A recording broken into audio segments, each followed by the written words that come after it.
Alrighty, y'all. My daughter's about to show you guys how to save a couple bucks and change your cabin filter.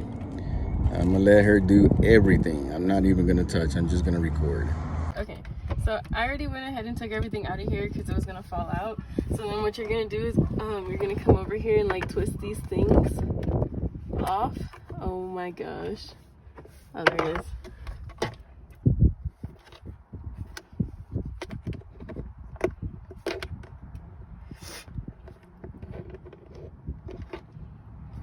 Yo, this is hard because I have nails. Anyways.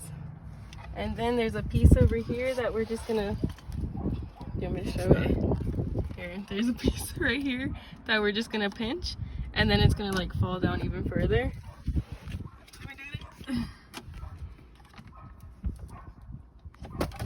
There we go. And then right here is the cabin filter. And then there's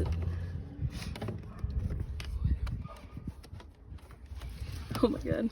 You just gotta squeeze the two pieces and it comes out.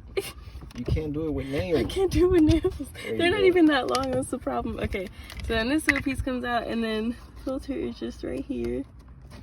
Ew. And it's dirty. Nice. And then you just put everything back in the opposite way and then we're done. Yeah.